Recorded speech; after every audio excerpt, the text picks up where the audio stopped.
Top of the morning to you, laddies, and welcome to Minecraft Update Day.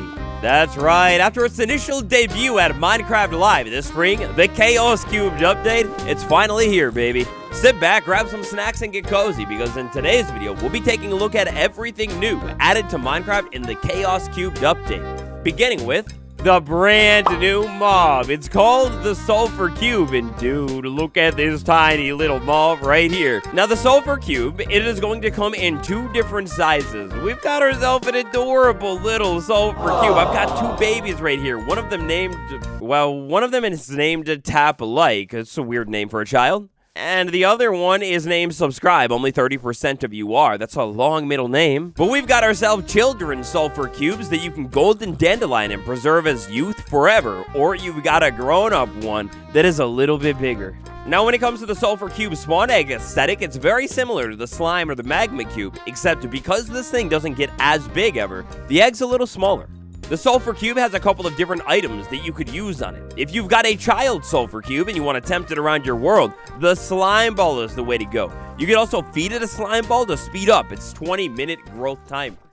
Now, real quick, I've got a quick question for you, and an update all about balls and, you know, like mini games. Well, what better thing is there to do in this update than play with your friends? And that's where today's sponsor, Wise Hosting, comes in.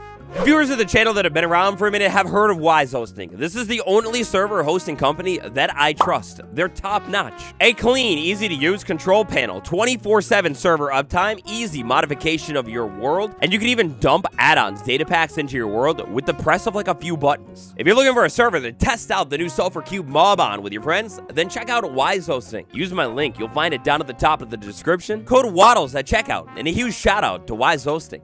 All right, let's take a look at what else is new in the update.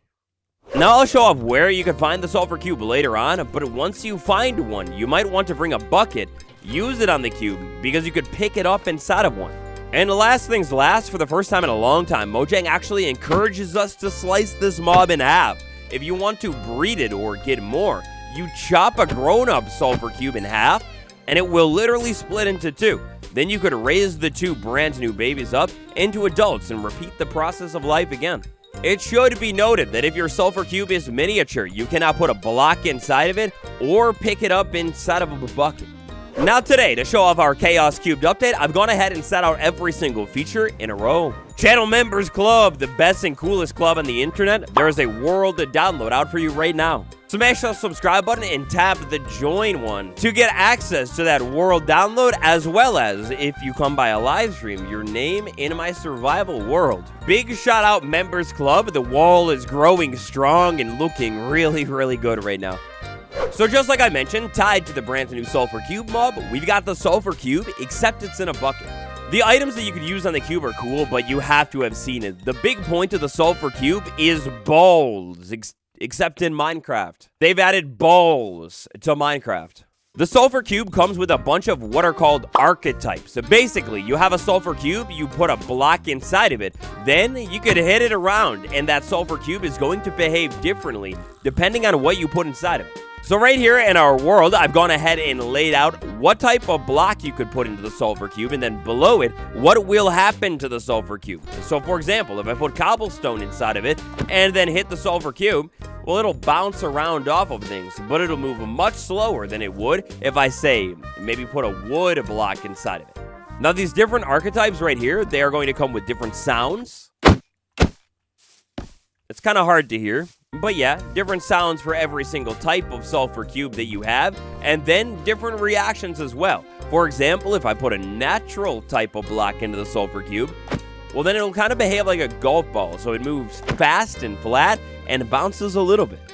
One of my favorite versions of the Sulfur Cube has got to be the wool one. Look at this thing. When I push it off of something, it falls slow like a balloon. Now, our default Sulfur Cube, when it comes to movement, is going to be basically put dirt or mud inside of it, and then you have a ball that'll move around like, I guess what Mojang considers to be a normal moving ball. To get a Sulfur Cube that moves quite slow, but is a little bit bouncy, you put a fungus or a mushroom-related block in it. Well, I don't know if you see the sound, but it's kind of squishy sounding and it slides quite a bit. Initially, when they were showing off the Sulfur Cube, they talked about some of them being heavy. If I put iron blocks or some of the raw ores into it, well then it's heavy. You can see it falls and kind of splats right on the ground. Doesn't move very much. But actually, interestingly, the heaviest sulfur cube, well, that is signified by the soul sand or soul soil block. Look at this thing. If I hit it, dude, it barely moves. And then listen. It sounds like sand or souls moving around. I guess the weight of a soul is heavy, according to Mojang. So this one's kind of special, but we do have 3 more that are achieved by 1 block, and 1 block only. Honeycombs inside of a sulfur cube, and look at this thing. It is sticky. Like if I hit it at a wall, it just sticks to the wall, man. Doesn't bounce or anything like that. It's pretty cool. If you hate Minecraft villagers, like you're sick of them making that noise, we'll get a magma block, sulfur cube, combine them, and then touch a mob or 2 to the sulfur magma cube, and those mobs will actually take a damage, just like they would when they're standing on a magma block. It's kind of evil. And then we've got our most explosive one, a Sulfur Cube TNT. Oh, you get a brand new advancement new to this update. But then if you bring this thing into contact with fire, the TNT Sulfur Cube, yes, it will actually be able to explode. You could light it yourself or push it through across fire. And the TNT functionality, it's beautiful. Now, they gave you a lot of options with this one. If you want to blow up the world, you could also just maybe interact this cube with powered redstone, and it'll actually light the TNT as well. It's really, really cool. Now, look, I'll be honest, the Sulfur Cube, it is one of Minecraft's most advanced mobs ever. There's a lot to know about this mob. In fact, over 20 minutes worth. I've made an in-depth Sulfur Cube guide that is out right now on the channel. There's another world download, and you can check it out. As much as I would love to go into every single thing that the Sulfur Cube can do and how you can interact with it, there's just not enough time, man. A couple of big things to maybe know about the Sulfur Cube here while we wrap up. Shears will take that block back, or you could just feed the Sulfur Cube another block and it'll spit out the previous one. The amount of damage that you deal to a Sulfur Cube when you hit it will change how far it'll move. So if I hit it with a sword, whoa, that moves way more than my hand. And actually, on the Sulfur Cube, angles matter. If I hit it in this bottom corner, well, you know, it kind of goes off over that way. Meanwhile, if I hit it, like, near the top, it goes, like, pretty much straight ahead and kind of bounces, if that's its thing. Another cool one you could do if you want to send it up into the air, hit it in the center at the bottom, and, it bounces, like, pretty much straight up. It's very cool. Seriously, for this update, if you're into the minigames or the functionality, you gotta learn more about this mob. And thankfully, the cube is pretty much the same on both Bedrock and Java. Now come on, don't play silly. You definitely noticed a brand new block at some point in this video. The block, it's called Sulfur. The Sulfur block is a brand new block that you'll be able to find generating inside of the new biome that we'll take a look at soon. It is indeed a type of rock, so you are going to need to mine it with a pickaxe if you want to pick it up. As you can see here, it mines very slow with your hand. Compared to stone with a pickaxe, it mines at about the same speed. Now, once you've found yourself some sulfur, you have some crafting options here. You can craft these things in the crafting table or cut them up inside of the stone cutter. First up, we've got polished sulfur. It's a clean looking block. It matches with the other polished blocks, having this clean, strong outline situation. Unlike our friend polished andesite, granite, and tuff, it does have a polished wall, and it'll actually have slabs and staircases as well. It seems that Mojang loves this tried and true brick texture because they're afraid of making a new one. Into this update, we also have sulfur bricks. They are brand new, and they use the same brick texture, except now it's yellow. If you tuned into Minecraft Live, then you will notice that the bricks are a little bit less vibrant than they were at Minecraft Live, but they're still pretty intense. But for the sulfur blocks, honestly, one of the most beautiful and adorable looking ones is chiseled sulfur. It's got a tiny little face of the sulfur cube on the block, and it's fancy looking. I quite think this block looks very nice, as I've done around this world, on a little like a signpost or something that you could build. Maybe combine it with walls and slabs, a little bit of lanterns or something, and it's a cool new light pole.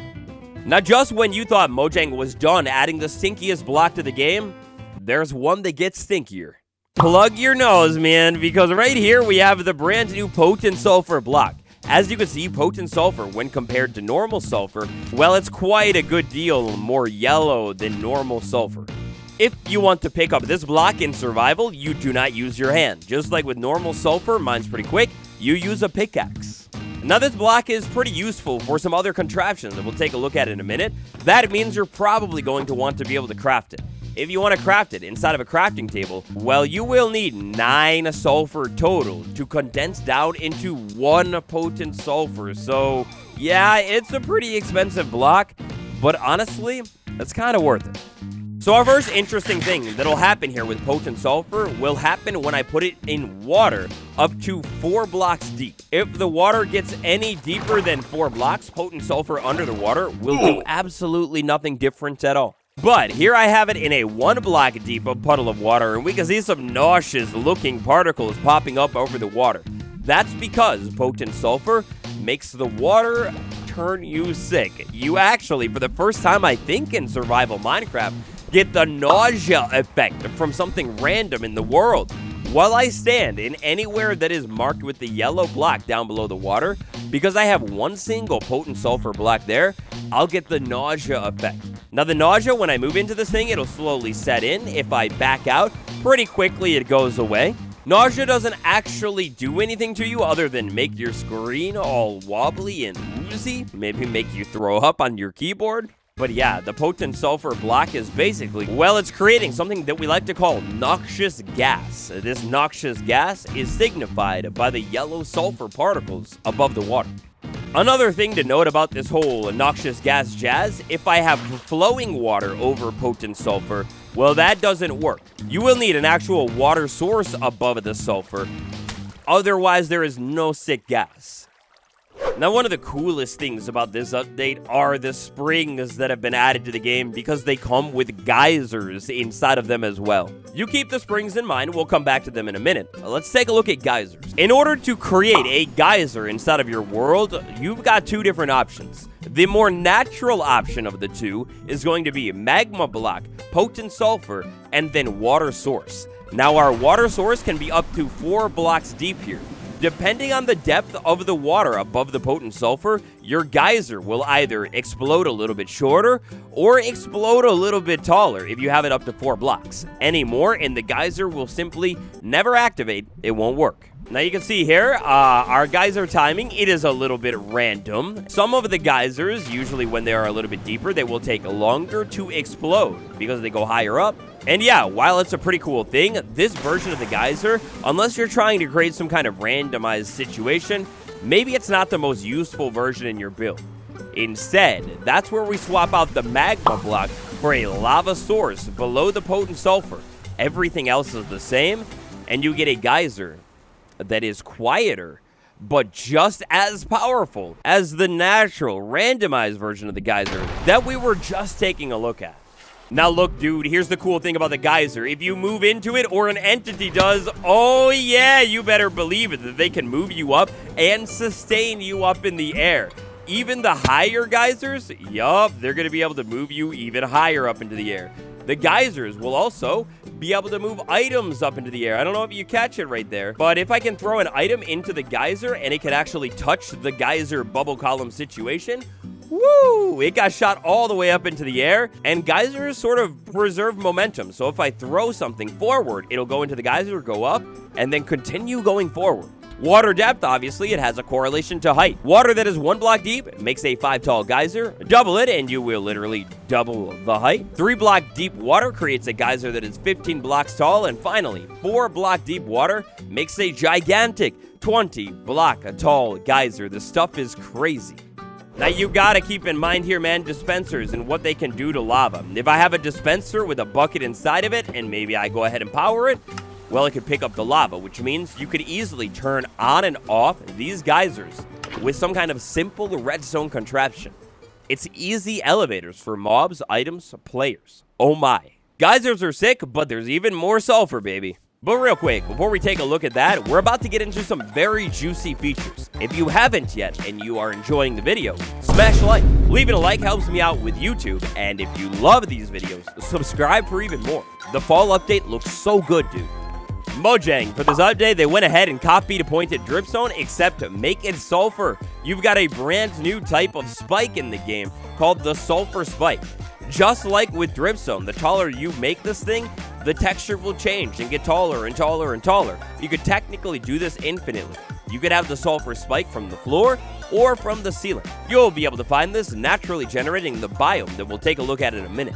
If you've gotten your hands on enough Sulfur Spike and a crafting table with 4 of these things, you could condense it down into a Sulfur Block. Yeah, if you're familiar with pointed dripstone, this is literally just like it. In fact, sulfur will actually grow like pointed dripstone too, except this time you don't need water. Just put a Sulfur Spike on a Sulfur Block and then wait. The growth rate is really slow, like 1 every 20 minutes slow, but still, you could grow it for more. In my survival world over here, I actually went ahead and built an automated Sulfur Spike farm, so I could actually farm these blocks for free back over at my house. It's pretty big, still kind of slow, but it's great. And gosh, you've got another option with the Sulfur Spike. If you want to get the Sulfur Spike, you could actually, by chance, find it from the Wandering Trader as well. Just like it does with the dripstone, pointed dripstone spike thing, you could actually buy the Sulfur Spike from the Wandering Trader as well, but the trader has so many trades at this point that it's just going to be hard to find. Here we have the trade right there. Oh man, we've got a new music disc in this update too. That's a clean looking disc and texture, but listen, the sound gets even better.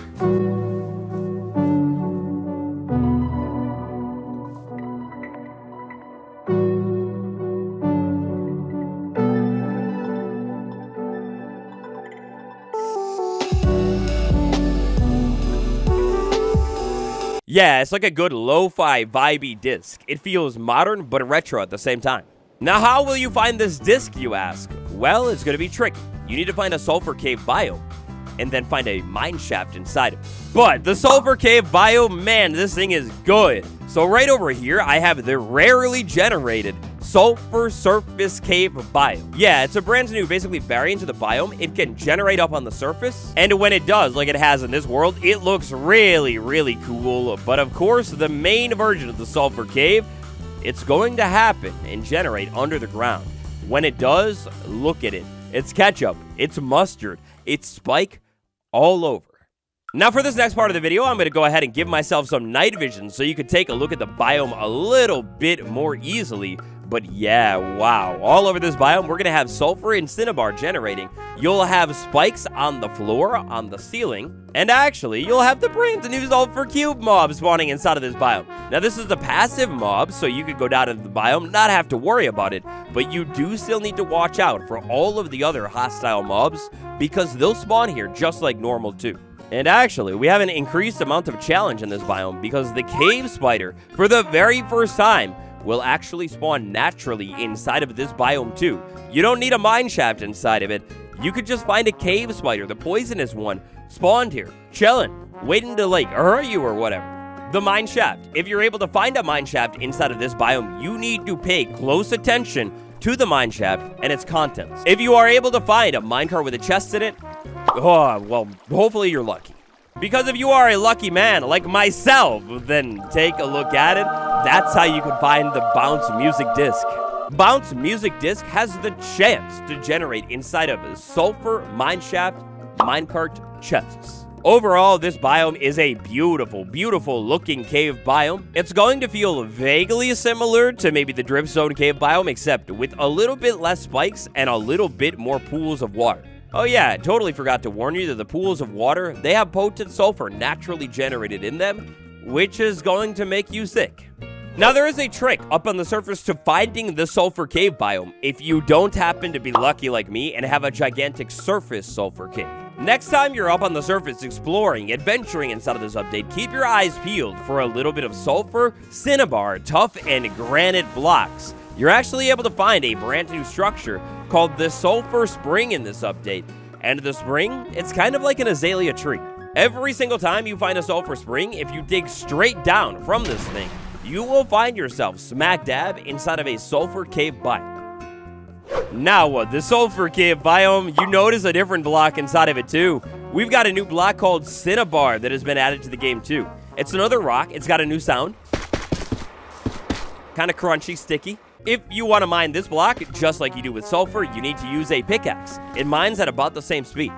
Now you can take that cinnabar and make it cinnabar, except now it's Polish here. It's very red, very chiseled, very clean.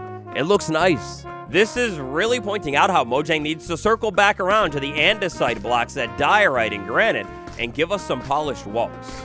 Now, you know, Mojang, with that brick texture, they just love it so much that they wanted to make it red, too. We've got Cinnabar bricks added to the game as well. Very, very warm red. The same exact texture, so, you know, creative.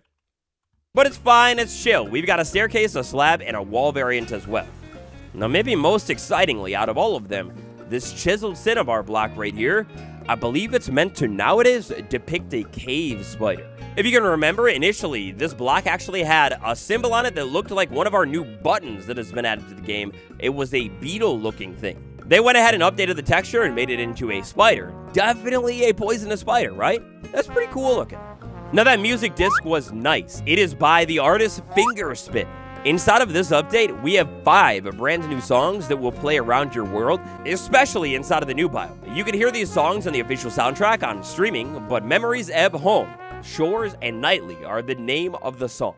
Now, this one is big. If you watch the snapshot cycle, then you maybe remember this was like the most exciting thing added. If you press the O key by default, the friend system has been added to Minecraft Java Edition. That's right. You got a friend, you can go ahead and add them if you know their in-game name on a Java Edition.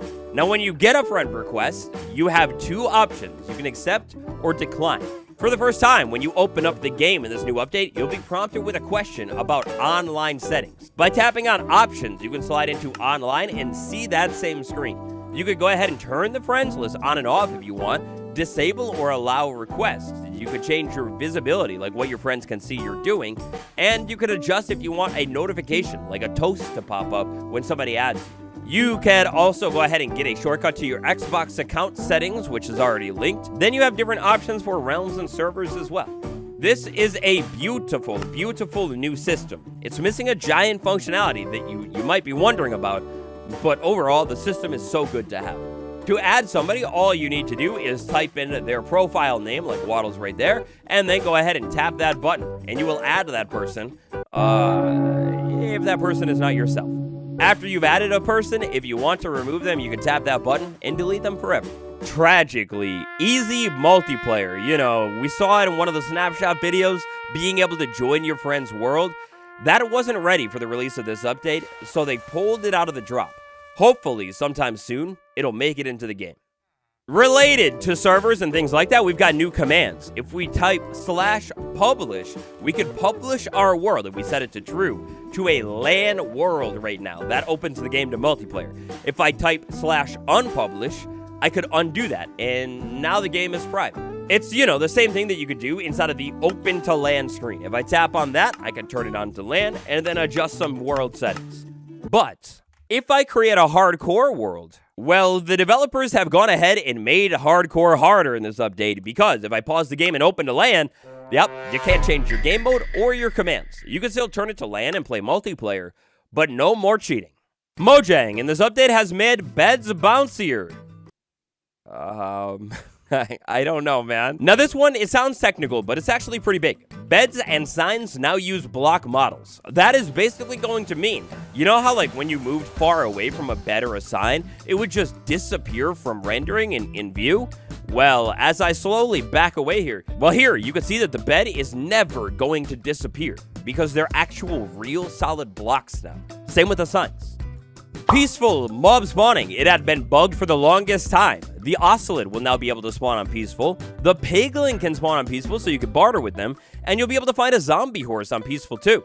Just remember, it's rare. Our chicken, one of the sound variants of it, that one has a new death sound. Listen.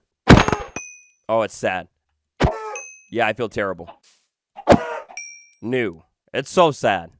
A move they almost never do. They removed a way to play Minecraft in this update. No more touchscreen support. Next up here, I want to take a look at our new structure. Every single type of sulfur spring that you will be able to find here. There are like maybe 10 or so different sulfur springs that could generate around your world, with them generally increasing in size as we go on here. So to kick everything off, we have Sulfur Spring Small 1, and we'll have 2, 3, and 4. These small springs are actually quite large, like way bigger than the initial version of the Sulfur Spring. If you remember, back when the Sulfur Spring was first added to the game, it looked something like this right here. They were way smaller, basically just tiny little mounds of sulfur. They have now been formed into these gigantic masses of stone, tough granite, sulfur cinnabar. If we go inside of them, we will find that every time there's a water pool and magma block down below it, but there's no like secret things inside of it or anything like that. They're just gigantic springs. So this is Sulfur Spring small number 3, and then finally number 4. A little bit of different shaping going on around the water pool with the sulfur, and I love that we have the spikes growing up here. Now moving on here, we have 3 medium sulfur springs. These medium springs have water that gets a little bit deeper. Look at that right there. That's so cool looking. Next up, we have 2 large sulfur springs. These ones start to get slightly larger, like by 1 block more in width. Oh, and the water is much deeper. Now the geyser gets really, really tall when it erupts. Did I say it yet that these sulfur springs are pretty cool looking? Because, you know, that's exactly how I feel. Finally, last things last, the biggest one that you could find. It's called Extra Large Sulfur Spring. And mama, this one is quite large. We actually have multiple geysers in here, explode at different times or the same. It's like actually the size of a miniature pond here or whatever. It's pretty cool. A lot of spikes going on, a little bit of sulfur cinnabar, you know, enough blocks that you could tear out and maybe take back home to make a small statue of the Sulfur Cube. And then we move on to the technical side of things. This update is absolutely ginormous for the technical side of Minecraft, what can be done, what is being done, sounds, everything like that. It's pretty crazy. All of the technical changes alongside the bug fixes, well, there are so many that it could warrant a video of its own. Instead, today, I will refer you to the Minecraft wiki. You can check out every single bug fix, every single technical change, and more. So, the Chaos Cubed update. What is your favorite thing in this update? Let me know down below. For the world download, become a channel member today. It also supports yours truly. And enjoy your time inside of the Chaos Cubed update. And it's a really, really cool update with some beautiful brand new building blocks. Building blocks that are definitely worth collecting because in the fall update, they're only going to become even more useful. Once more, a huge thank you and shout out to Wise Hosting. Check out my link at the top of the description and use code wattles at checkout for 25% off your first month. My patrons, Ground Crazy May, Medical Boomstick, Fire Dragon 19, Steve M, The Duke, Pixie Phantom, Deb K, Faithful Grimoire, Jilly K, and Lena R. Thank you all so much. Links are in the description as always. I'll see you tomorrow. Adios, muchachos.